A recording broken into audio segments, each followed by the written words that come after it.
யார் இந்த பிருகுமுனி? ஜோதிடத்தின் ஆரம்ப கர்த்தா ஆதித்தனே. சப்த ரிஷிகளில் முதன்மையானவர் பிருகு மகரிஷி. இவரே ஜோதிடத்தின் தந்தை ஆவார். கிருஷ்ண பகவான் கீதையிலே கூறும் வார்த்தை இதோ: நான் மகரிஷிகளில் பிருகு. சொற்களில் ஓம். வேள்விகள் அனைத்துள்ளும் ஜபமாகிய யக்ஞமாகவும் அசையா பொருள்களில் இமயமாகவும் இருக்கிறேன் என்று கூறுகிறார். பிரம்மனின் இதயத்தில் தோன்றியவர் பிருகுமுனி. நவ பிரம்மாக்களில் ஒருவர் இவரே. பிருகுவின் மகளே இலக்குமி தேவி. இலக்குமி நாராயணனின் மனைவி ஆவார். பிரஜாபதி தட்சனின் மாப்பிள்ளையாவார் பிருகுமுனி. சுக்கிர பகவானின் தந்தையே பிருகுமுனி ஆவார். இவர் ஜோதிடத்திற்காக இயற்றியது பிருகு சம்ஹிதா. இது 5வது வேதம் ஆகும். ரிஷபம் ராசி. ஆகஸ்ட் மாத பலன் 2024. இந்த பலன் பிருகுமுனியின் கணிதப்படி கணிக்கப்பட்டுள்ளது. ரிஷபராசிக்கு 3ஆம் இடமான கடகத்தில் சூரிய பகவான். இந்த காலம் சூரிய பகவானின் அனுக்கிரகம் சிறப்பாய் அமையும். பிற்காலத்தில் செல்வச் செழிப்புடன் வாழ இந்த காலம் ஒரு படிக்கட்டாக அமையும். பிற்காலத்தில் விளை நிலங்கள் வாங்க, வீடு, கடை, கட்டிடம் சொந்தமாக அமைய இது பிள்ளையார் சுழி போடும் காலம் ஆகும். கணவன் மனைவி உறவு திருப்திகரமாக அமையும். தாயாரால் இவருக்கு நன்மைகள் பல உருவாகும். தாயாரின் உதவி தொடர்ந்து கிடைக்கும். இக்காலத்தில் உறவுகள் அன்புக்கரம் நீட்டுவர். ரிஷபராசிக்கு 4ஆம் இடமான சிம்மத்தில் சூரிய பகவான். இந்த காலம் பணம் தொடர்ந்து கிடைக்கும். வசதியாக வாழும் நிலை உருவாகும். ஊர் மதிக்கும், புகழ் கூடும். அரசு உதவி கிட்டும். அரசு அதிகாரிகளின் உதவி சரியான நேரத்தில் கிடைக்கும். தந்தையாருக்கும் இவருக்கும் கருத்து வேறுபாடு தோன்றி மறையும். ரிஷபராசிக்கு ராசியிலேயே ரிஷபத்தில் செவ்வாய் பகவான். இந்த காலம் நிலம், வீடு, கடை சொந்தமாக அமைய அஸ்திவாரமாக அமையும். பணம் 4 விதத்திலும் வந்து பையை நிரப்பும். மனைவிக்கும் மனைவியின் உறவுகளுக்கும் நல்ல மரியாதை தருவார். ஆடம்பர செலவுகள் செய்து மகிழ்வார். பணம் சம்பாதிப்பதில் என்ன பிரச்சனை வந்தாலும் செவ்வாயின் அருளால் முறியடிப்பார். சில சமயம் உடல்நலக் கோளாறு தோன்றி மாறும். ரிஷபராசிக்கு 3ஆம் இடமான கடகத்தில் புத பகவான். இந்த காலத்தில் புதிய புதிய படிப்பு படிக்கும் நிலை உருவாகும். அறிவு மேம்படும். எதையும் பகுத்து அறியும் மனப்பான்மை தோன்றும். என்ன பேசினாலும் ஆதாரத்துடன் பேசுவார். காரியங்களை சாதிப்பதில் சமர்த்தர். வேலை செய்யும் இடத்தில் புகழ், பதவி உயர்வு உண்டாகும். யாரும் செய்ய முடியாமல் தடுமாறிய வேலையை செய்து பாராட்டு பெறுவார். குழந்தைகள் நலம் அடைவார்கள். குழந்தைகளுக்கு வேண்டிய எல்லா தேவைகளையும் செவ்வனே செய்து முடிப்பார். ரிஷபராசிக்கு 4ஆம் இடமான சிம்மத்தில் புத பகவான். இந்த காலம் கல்வியில் வெற்றி அடையும் காலம். நடத்த முடியாத காரியத்தை கூட பேச்சால் செய்து முடிப்பார். பேச்சை தொழிலாக கொண்டவர்கள் வெற்றி கொடி நாட்டும் நேரம் இது. பேச்சாகட்டும் பாடலாகட்டும் மற்றவர் மனதை கவரும் வண்ணம் அமையும்.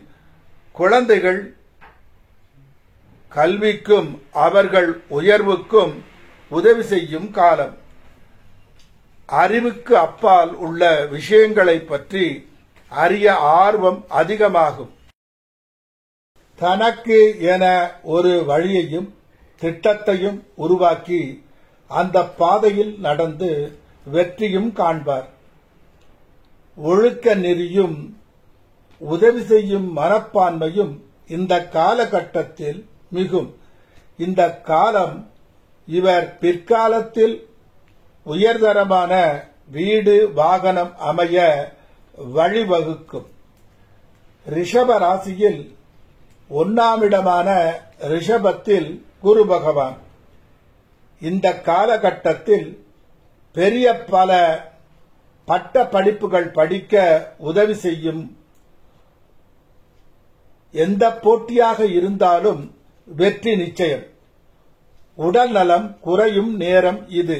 ஆகவே உடம்பை கவனமுடன் பார்த்துக் கொள்ள வேண்டும். சில நேரங்களில் சோம்பல் அதிகமாக இருக்கும். தொழிலில் உள்ள சுமையை சமாளித்து அதில் வெற்றி அடைந்து முக்கியமான நகராக திகழ்வார். குழந்தைகளை கவனமுடன் பார்த்துக் கொள்ள வேண்டிய நேரம். ஏதாவது ஒரு பிரச்சனையை கொண்டு வந்த வண்ணம் இருப்பார்கள். ரிஷபராசிக்கு 3ஆம் இடமான கடகத்தில் சுக்கிர பகவான். இந்த காலம் பிற்காலத்தில் பெரிய பணக்காரர் ஆக அதிகமாக உழைக்கும் நேரம் ஆகும்.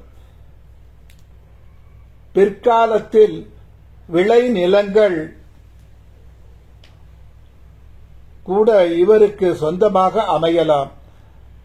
தன்னை சுற்றி உள்ளவர்களுக்கு உதவிகள் பல செய்து புகழ் அடைவார். யாரும் செய்ய முடியாத காரியத்தை செய்து வெற்றி அடைவார்.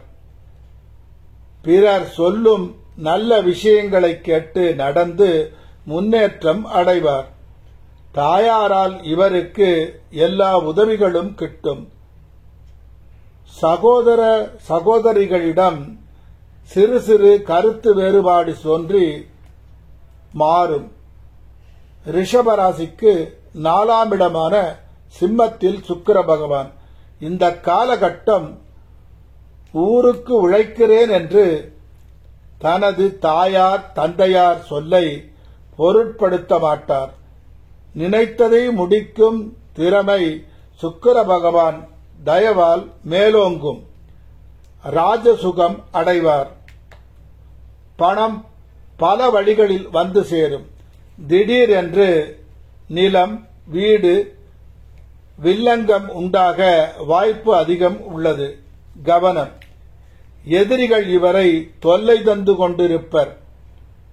நோய் தொல்லையும் இருக்கும்.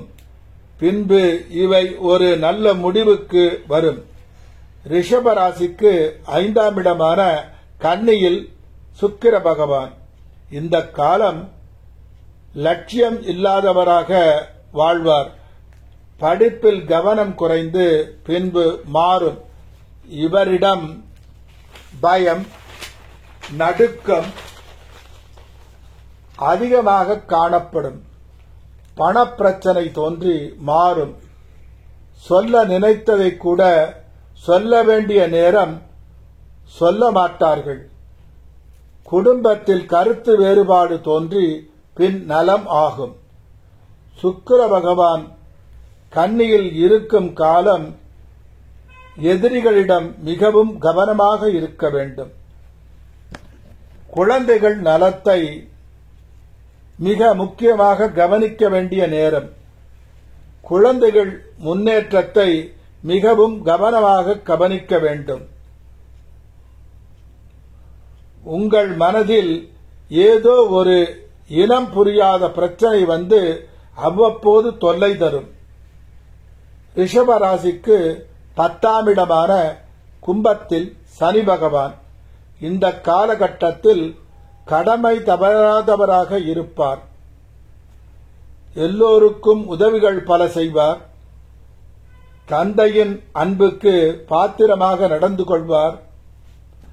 தன் வேலையில் சமூகத்தில் நல்ல மதிப்பு பெற்ற மனிதர் ஆவார். தொழிலில் முன்னேற்றம் உண்டாகும். இல்லற சுகம் குறையும். இவர் எல்லோரிடமும் நல்ல மதிப்பை பெறுவார். ஆன்மீகத்திலும் தர்ம காரியத்திலும் அதிக ஈடுபாடு உண்டாகும். இவரை உடன் பிறந்தவர்கள் தவறாக புரிந்து கொள்வர்.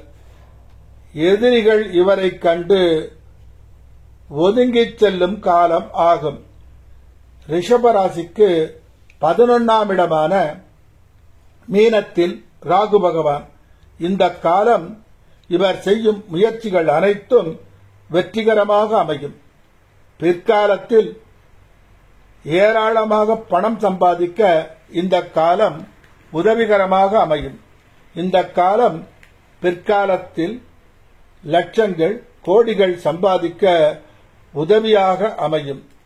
மற்றவர்கள் இவருக்கு பணம் சம்பாதிக்க தவறான பாதையை காட்டக்கூடும். அதில் சென்றால் பிரச்சனை வரும். கவனம் தேவை. ரிஷபராசிக்கு 5ஆம் இடமான கன்னியில் கேது பகவான். இந்த காலம் படிப்பில் ஆர்வம் குறையும். கவனம் செலுத்தி படிக்க வேண்டும். திடீர் என்று மறதி அதிகம் ஆகும். எந்த இடத்தில் எப்படி பேச வேண்டும் என்ற விஷயத்தை பழகிக்கொள்ள வேண்டும். துணிச்சலுடன் பணம் சம்பாதிப்பார். வியாபார தந்திரம் இவருக்கு கைவரப்பெறும். குழந்தைகளை கவனத்துடன் பார்த்துக் கொள்ள வேண்டிய நேரம். ஏதாவது ஒரு சிக்கலில் மாட்டிக்கொள்வார்கள். எப்போதும் குழந்தைகளை கவனித்த வண்ணம் இருக்க வேண்டும். பரிகாரம்: ஓம் சரவணபவா என்ற காயத்ரி மந்திரத்தை தினமும் 108 முறை ஜெபம் செய்ய நலம் உண்டாகும்.